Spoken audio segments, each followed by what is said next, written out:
Do you know how long I've worked here? 13 years. 13 years. 13. I need my lawyer. Is this been recorded?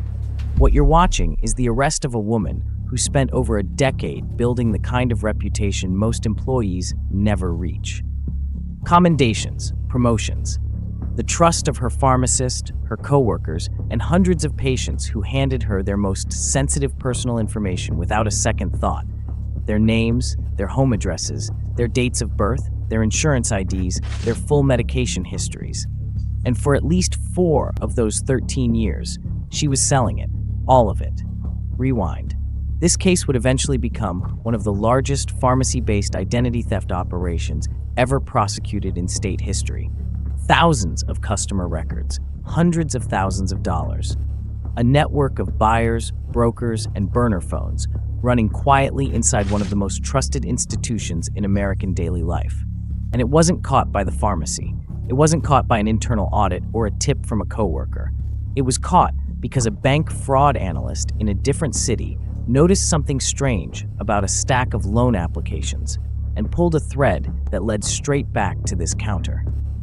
Here's a question worth sitting with before we go any further.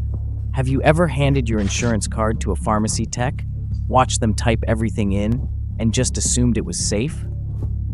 Most of us never think twice about it. Today, we're going to break down exactly how that trust was used as a weapon from the inside out. Drop a comment below. Have you or someone you know ever been hit by identity theft? And if you're new here, subscribe. We cover real cases, real body cam footage, and real consequences. Maya Chen was 24 years old when she first walked through the employee entrance of a regional pharmacy chain with over 40 locations across the state. She had her technician certification, a clean background check, and according to everyone who interviewed her, a warm and calming presence that made nervous patients feel at ease. She was exactly what a busy pharmacy needed, and she was good at the job. Genuinely good. By her 3rd year, she had won Employee of the Quarter.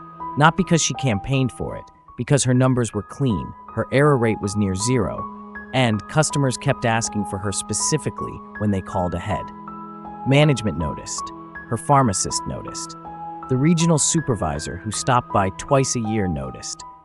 By year 6, she was promoted to lead technician.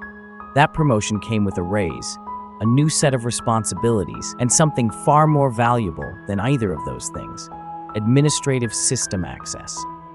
She could now log into the pharmacy management software at the supervisor level. She could access the insurance verification portal directly without going through the pharmacist first. She could view the paper prescription log, which included not just patient names and medications, but the DEA registration numbers of every physician who had ever called in a script to that location. A regular technician sees what's in front of them. A lead tech sees the whole filing cabinet. By year 9, the pharmacy trusted Maya Chen enough to train new hires on HIPAA compliance, the federal law that exists specifically to protect patient privacy. She walked new employees through the rules. She explained what was allowed and what wasn't.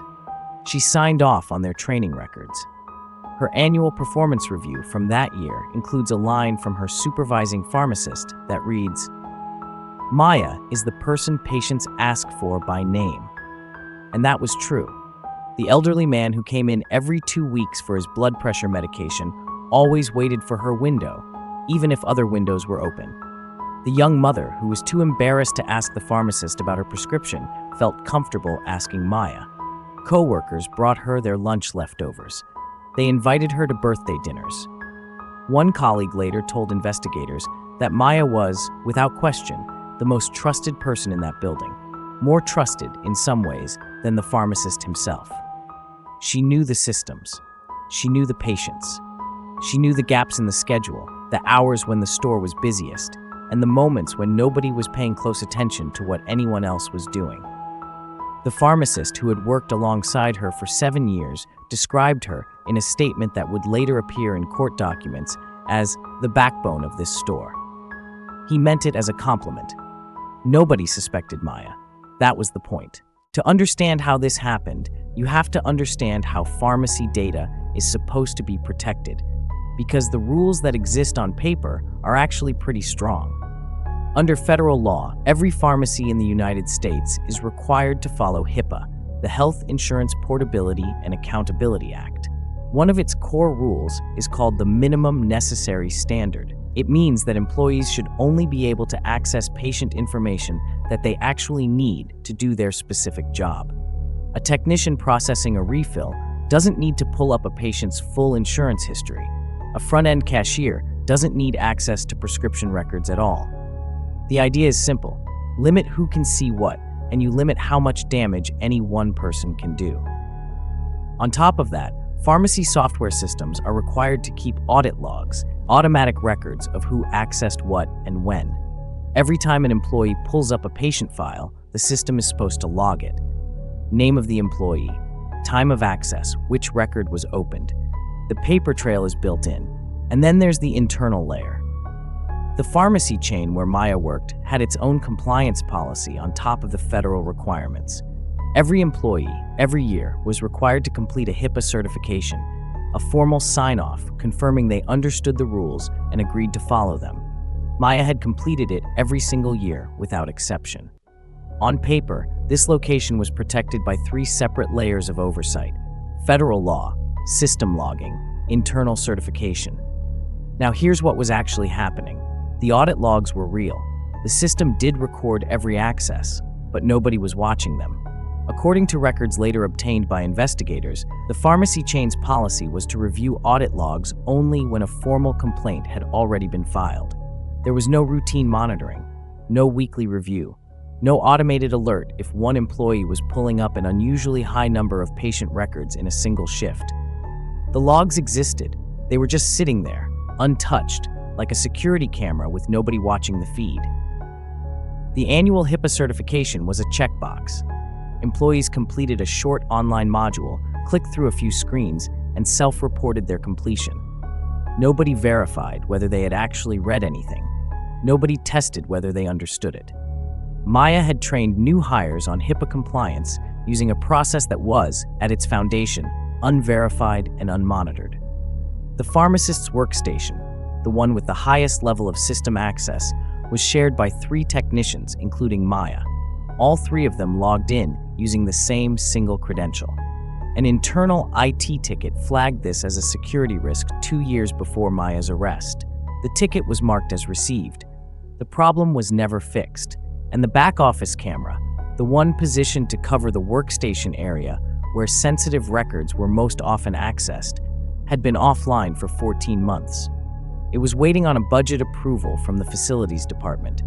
The request had been submitted. It just hadn't been approved yet. So let's be clear about something. The federal rules were solid. The intent was right, but the actual daily reality of this pharmacy location was a system full of cracks. Unmonitored logs, unverified training, shared passwords, and a broken camera that nobody had gotten around to fixing. Maya Chen didn't create any of those problems.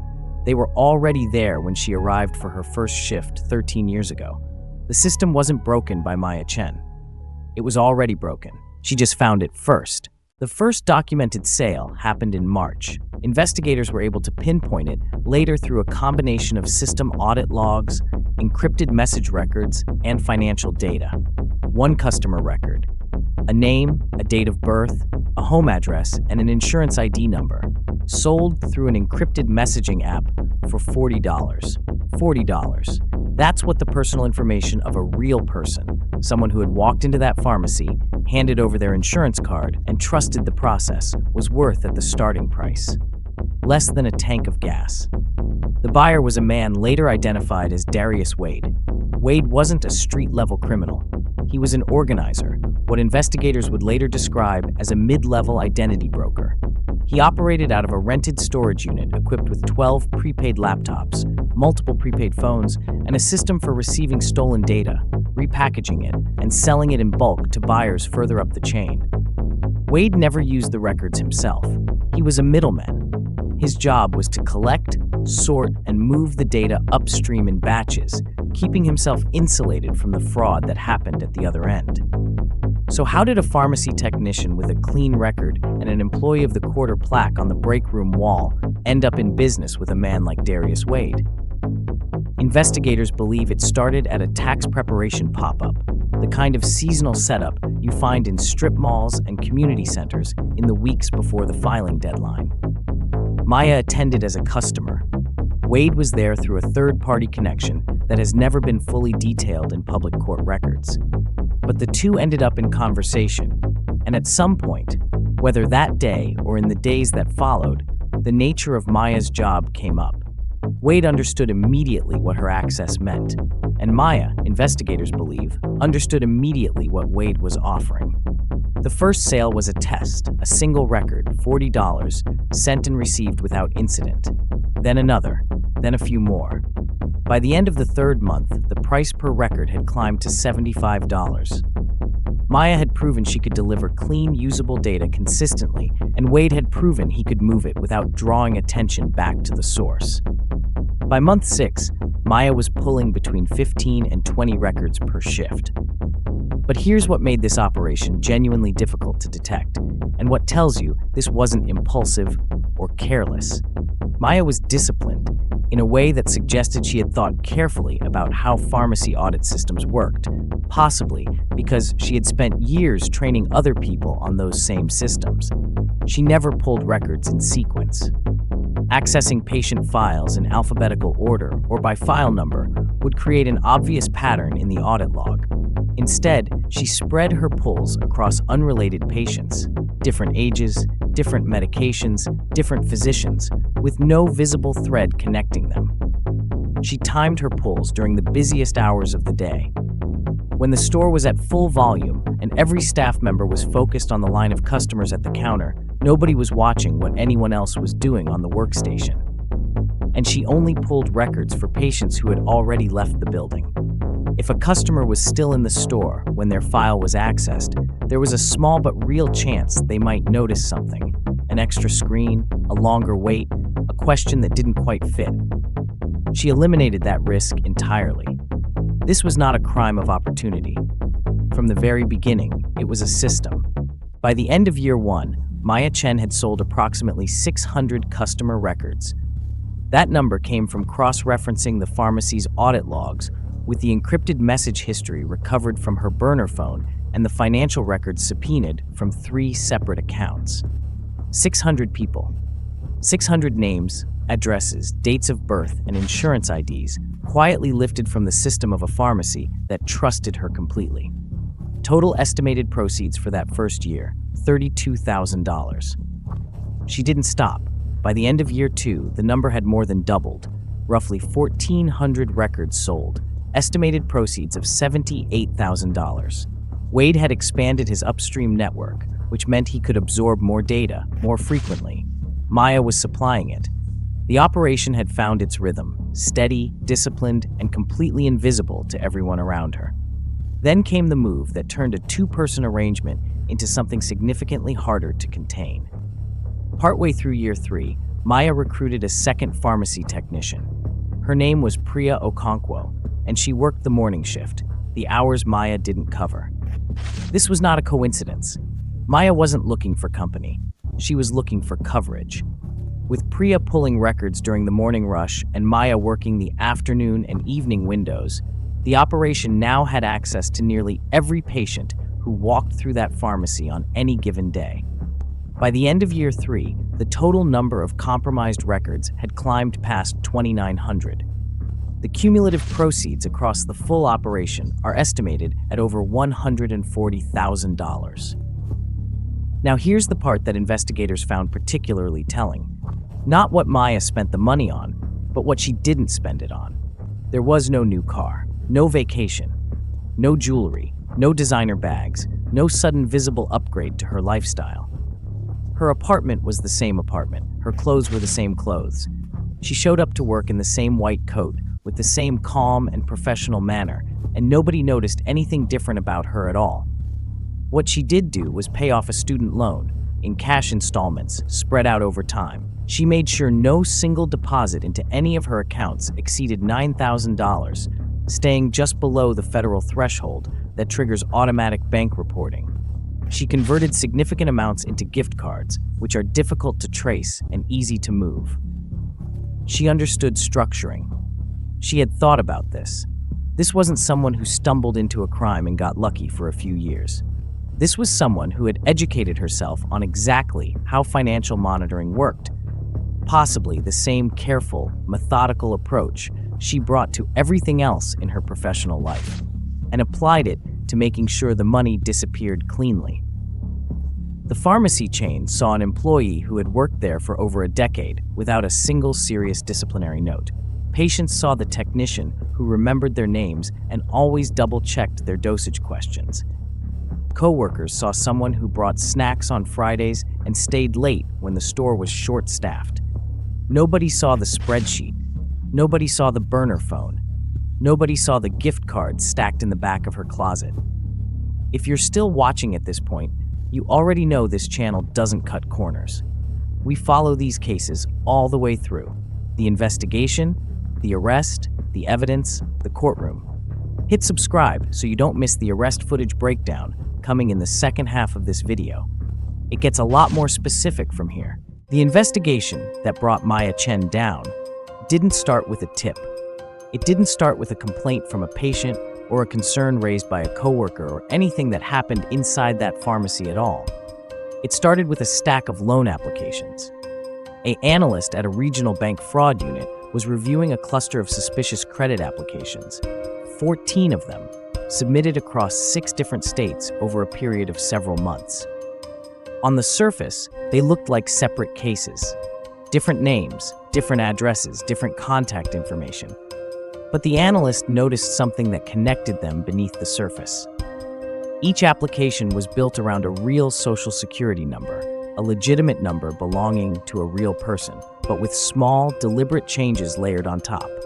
A middle name switched to a first name, a street address updated to a new city. The kind of alterations that are designed to pass an automated screening while still being traceable back to a real identity if someone looks closely enough. She looked closely enough.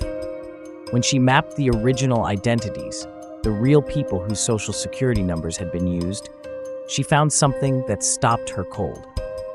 Every single one of them lived within 3 miles of the same pharmacy location.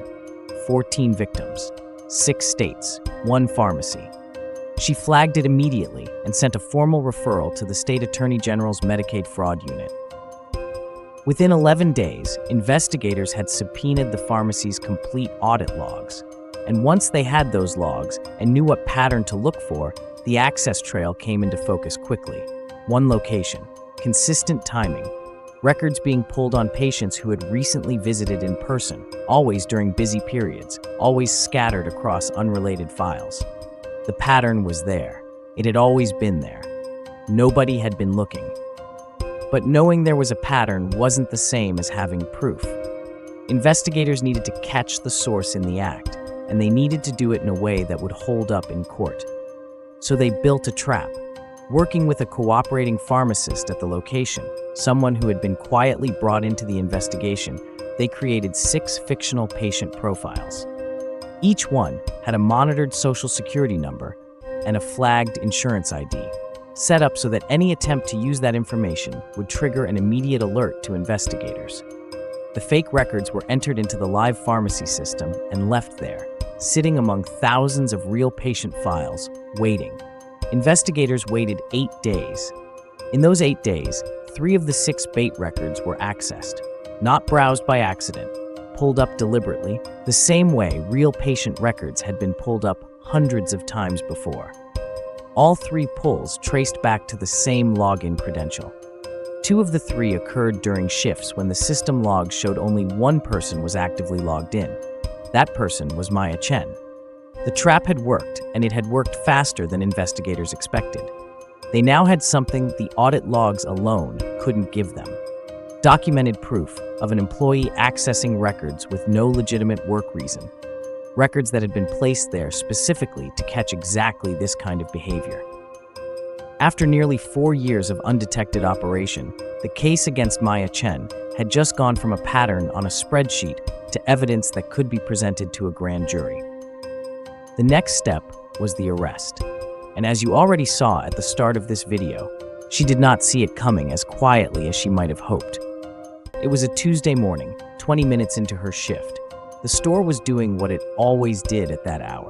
Prescriptions queued up, phones ringing, the steady flow of early customers dropping off bottles and asking questions.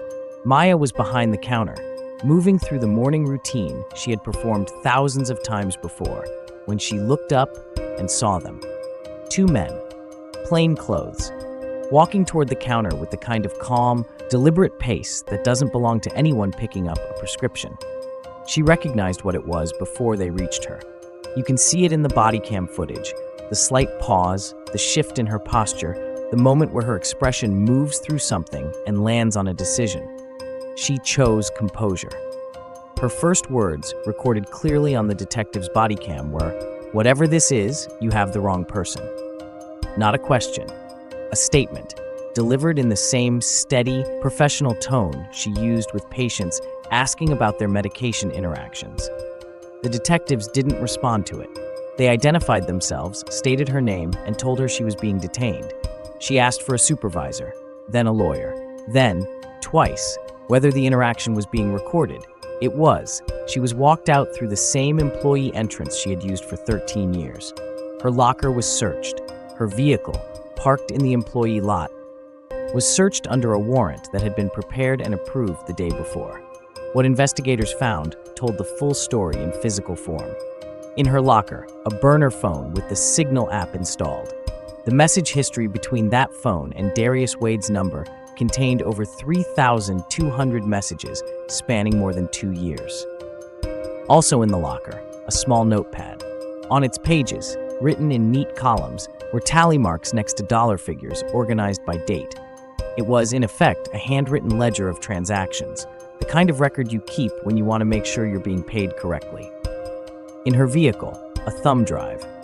On that thumb drive was a CSV file, a spreadsheet export containing 847 patient records, names, dates of birth, addresses, insurance IDs, formatted cleanly, ready to be sent. Investigators later concluded she had been preparing a bulk sale, likely scheduled for within days of her arrest. But it was the messages on that burner phone that prosecutors would return to again and again in the months that followed. 3 of them in particular required very little interpretation. The first, pulled 22 today. Morning was slow, so I had time. The second, sent after Wade had apparently tried to send a payment through a peer-to-peer app. Don't send Venmo anymore, cards only.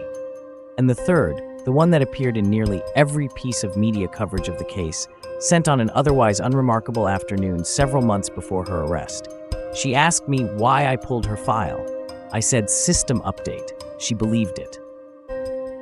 That last message does something the others don't. The first 2 are operational. They tell you what she was doing and how she was getting paid.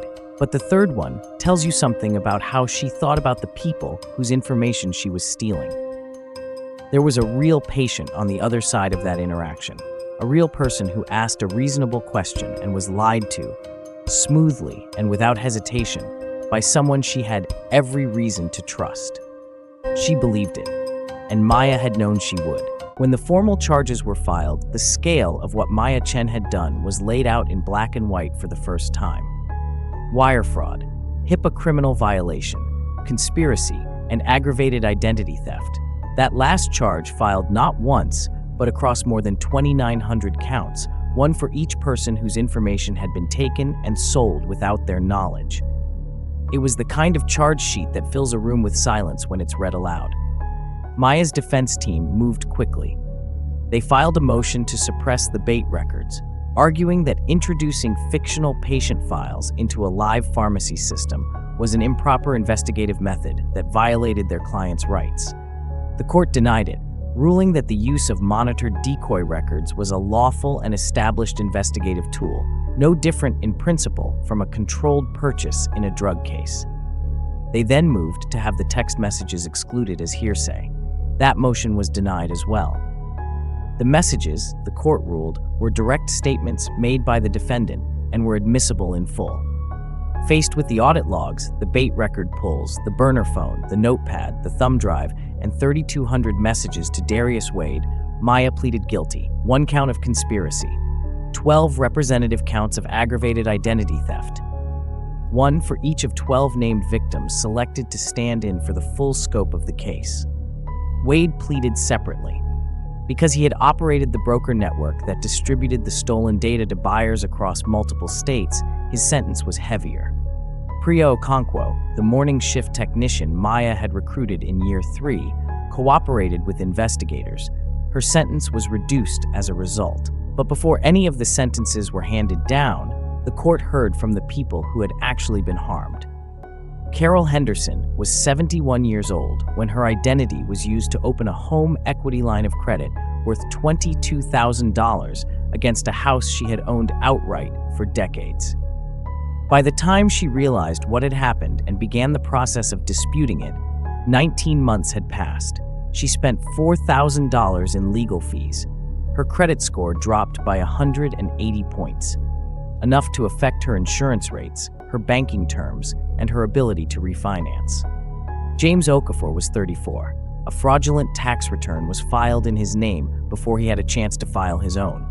His refund was rerouted to an account he had never heard of. The IRS audited him twice in the years that followed. And then there was a child, a minor, whose parents' insurance ID had been used to submit $11,000 in fraudulent Medicaid claims for medical procedures that never happened, billed to a child who never received them. The judge looked at Maya Chen before delivering the sentence and said, "You were not a desperate person. You were a trusted person who made a calculated choice to treat human beings as inventory." Maya Chen received 7 years in federal prison, 3 years of supervised release, and a restitution order of $140,000. Darius Wade received 11 years. Priya Okonkwo received 4. The pharmacy chain was fined $2.1 million by the Department of Health and Human Services. In the months that followed, they rolled out real-time audit log monitoring across all 40-plus locations and eliminated shared login credentials entirely, changes that could have been made at any point in the previous decade for a fraction of what the fine cost them. One detail from the morning of Maya's arrest stayed with the investigators who worked the case. When they walked through the employee area during the evidence search, her Employee of the Quarter plaque was still hanging on the break room wall. Framed, level, right where it had always been. Nobody had taken it down yet. The patients who handed Maya their insurance cards trusted her with some of the most sensitive information a person can carry. Their names, their addresses, their medical histories.